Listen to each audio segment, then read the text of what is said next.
अस्सलाम वालेकुम स्टूडेंट्स, कैसे हैं आप। आज हम स्टार्ट करेंगे biodiversity. It refers to the variety of form of life in an area. किसी भी एरिया के अंदर यानी कि किसी भी इलाके के अंदर जितनी किस्म की लाइफ मौजूद होगी हम बोलेंगे कि ये उस एरिया की या उस इलाके की क्या है, बायोडाइवर्सिटी है। या फिर total number of kind of organism in an area and variety of organism with in each kind. यानी कि किसी भी इलाके के अंदर जितनी किस्म के जानदार पाए जाते हैं हम बोलेंगे कि ये उस इलाके के या उस रीजन की क्या है, बायोडाइवर्सिटी है। नेक्स्ट है distribution of biodiversity. Global diversity में consist of more than 100 million kinds of organism.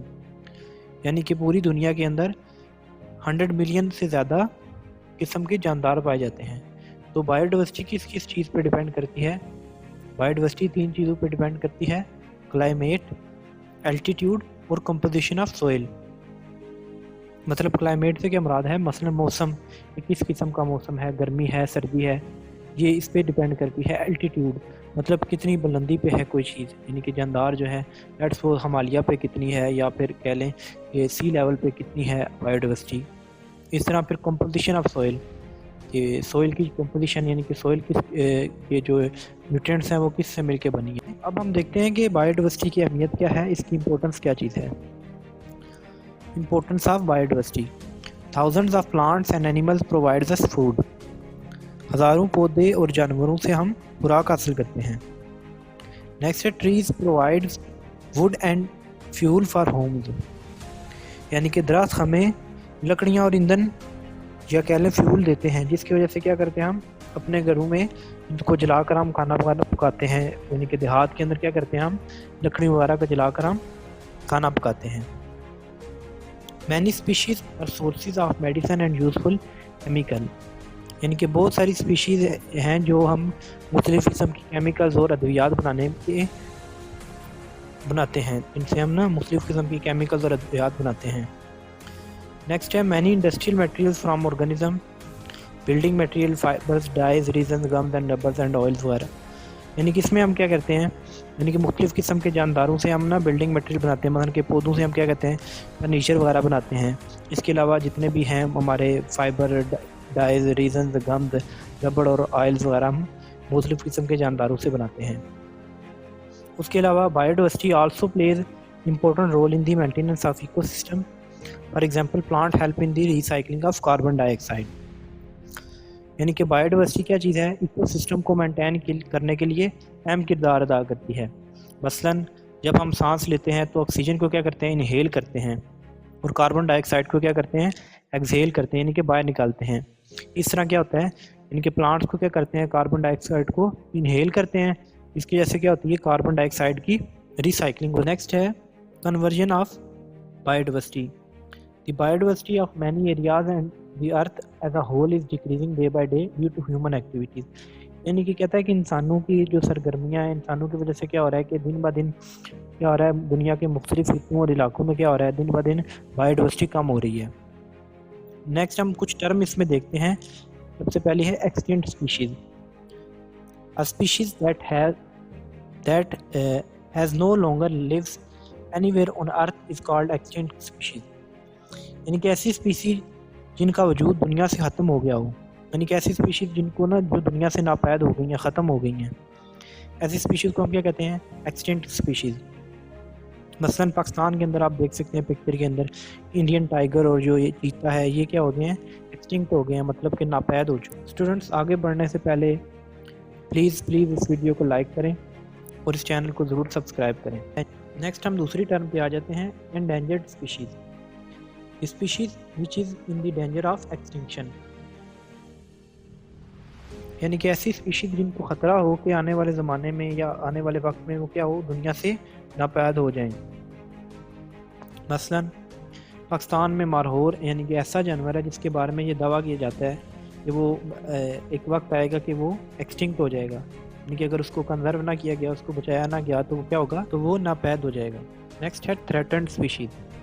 The species which is likely to become endangered in the future is called threatened species। यानी कि ऐसी species जिनको ये ख़दशा हो कि वो आने वाले वक्तों में क्या हो जाएंगी, एंडेंजर्ड हो जाएंगी, एंडेंजर्ड स्पीशीज़ बन जाएंगी। ठीक है। तो ये ऐसी स्पीशीज़ को हम क्या कहते हैं, थ्रेटन्ड स्पीशीज़। स्टूडेंट्स अब हम बात करते हैं कि impacts of human on biodiversity, यानी कि क्या असरात होते हैं ह्यूमंस की वजह से बायोडाइवर्सिटी पे। तो आपको पता है कि दुनिया की आबादी में दिन ब दिन इजाफा हो रहा है, इसकी वजह से क्या हो रहा है, लोगों की ज़रूरियात भी दिन ब दिन बढ़ रही हैं। यानी कि इंसान की जो इन ज़रूरियात को पूरा करने के लिए इंसान क्या करता है, तो वो क्या करता है फिर जो दुनिया के अंदर ज़राए हैं, जो भी खुराक है, उनसे क्या होता है, फ़ायदा हासिल करता है। तो जिसकी वजह से क्या होता है, बायोडाइवर्सिटी में कमी आ जाती है। तो the following are ways how human destroyed the environment और कॉज लॉस ऑफ बायोडाइवर्सिटी, यानी कि ऐसे फैक्टर जिनकी वजह से क्या हो रहा है, बायोडाइवर्सिटी में कमी आ रही है। तो हम उनको देखते हैं एक एक करके। पहला हैबिटेट लॉस एंड डिफॉरेस्टेशन, दूसरा है ओवर हंटिंग, तीसरा है इंट्रोडक्शन और रिमूवल ऑफ स्पीशीज़, और नंबर 4 पे है इम्पैक्ट ऑफ इंडस्ट्रियलाइजेशन। अब इनको ना डिटेल में करके देखते हैं एक एक।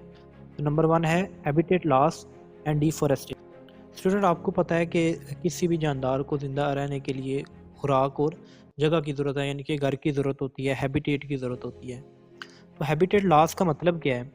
Habitat loss mean destruction of natural habitat of species, for example due to deforestation the habitats of hundred of plants and animal species.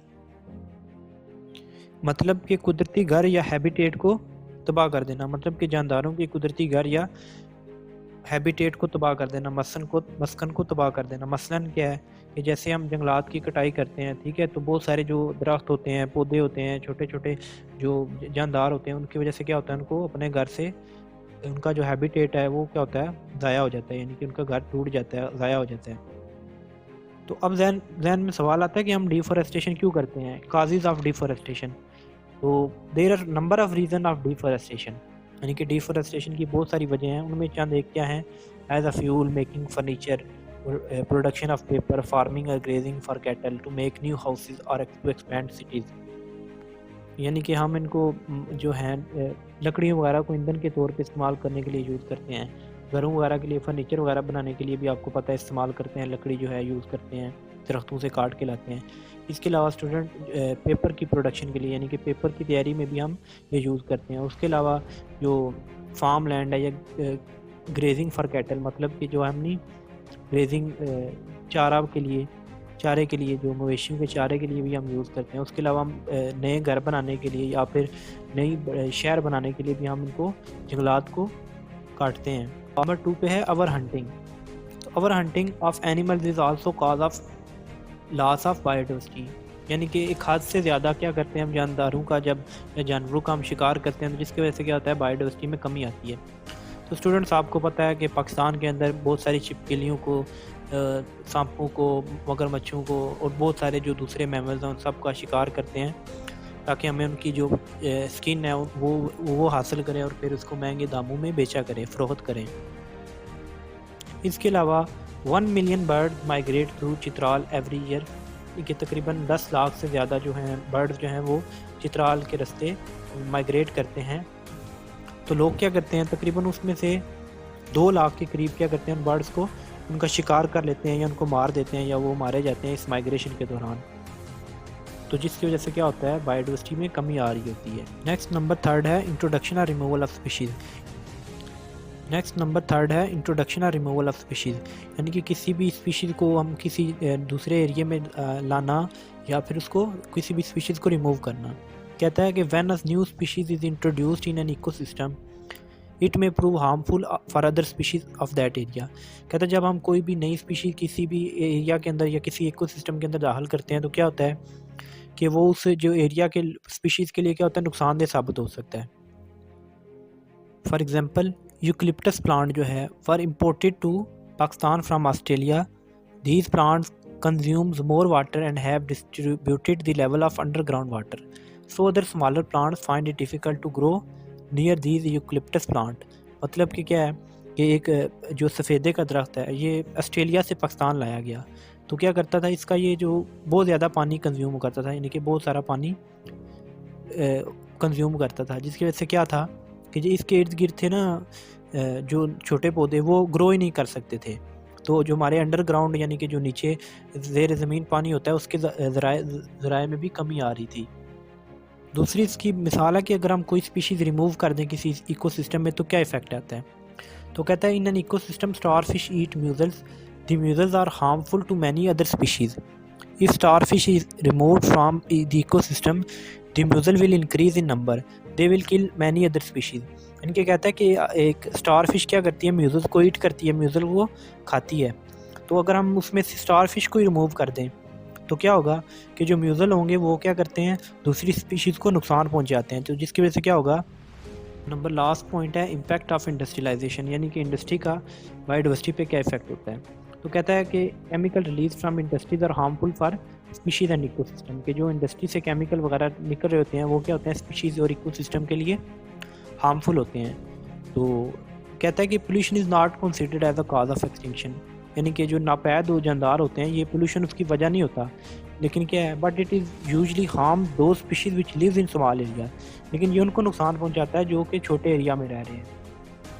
मसलन कि अगर कोई भी इंडस्ट्री है या फैक्ट्री है तो उससे जो वेस्ट मटेरियल निकल रहे हैं वो जाके समुंदर के अंदर गिरता है, तो जिसकी वजह से क्या होता है कि जो पोल्यूशन होगी, वाटर पोल्यूशन, तो जिसकी वजह से क्या होता है, जो मछलियाँ वगैरह हैं जहाँ उधर उस एरिया में रह रहे हैं उस जगह पे, वो वहाँ पे क्या होगा, बायोडाइवर्सिटी में लॉस होगा, जिसकी वजह से क्या होगा, बायोडाइवर्सिटी में लॉस होगा और वो जानदार मर जाएंगे।